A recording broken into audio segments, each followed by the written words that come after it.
السلام علیکم دوستانو د میسټر افغان چینل ته ښه راغلاست.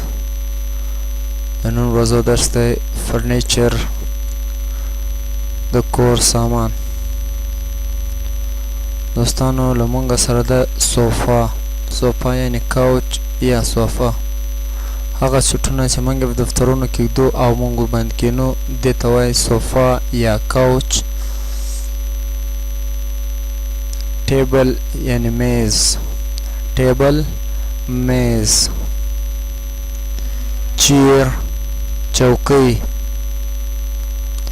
کیپ بورډ الماری بیډ کټ یا چپرکټ سنگل بیډ یو نفری کټ ډبل بیډ دو نفری کټ یا دو نفری کټ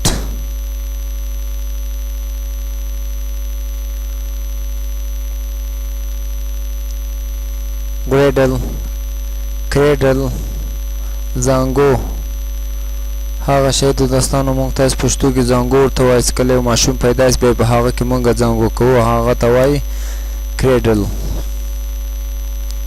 کارپیټ قالینه میټرس توشک دوستانو هغه شی چې مونږ په خپلو کوټو یا په خونو کې اوارو او ورباندې کینو هغه ته توشکه په پښتو زبان کې ورته او په انګلیسي کې میټرس ورته وایي میټرس. پیلو بالښت بیډ شیټ رجایي کویلټ بلستن ټی پوټ چاینکه. دوستانو دا د نو ورځو درس الله دې ستاسو خوشحالي وګرځي. چینل ته سره لایک سبسکرایب او شیر کړئ دوستانو.